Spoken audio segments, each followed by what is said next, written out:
faith that God has assigned.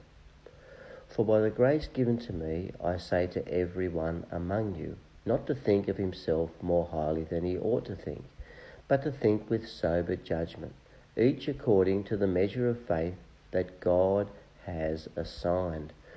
Romans 12 verse 3.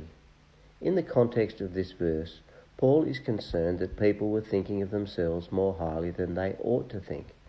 His final remedy for this pride is to say that not only are spiritual gifts a work of God's free grace in our lives, but so also is the very faith by which we use those gifts, each according to the measure of faith that God has assigned.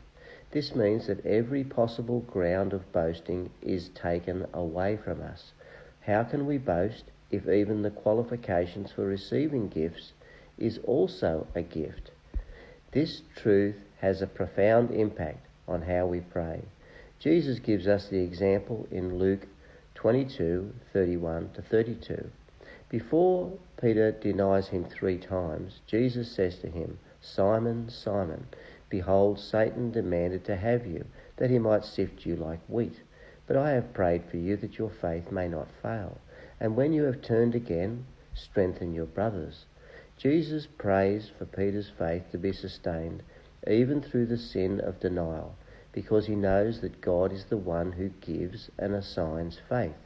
So we should pray the way Jesus did for ourselves and for others, that God would sustain our assigned faith.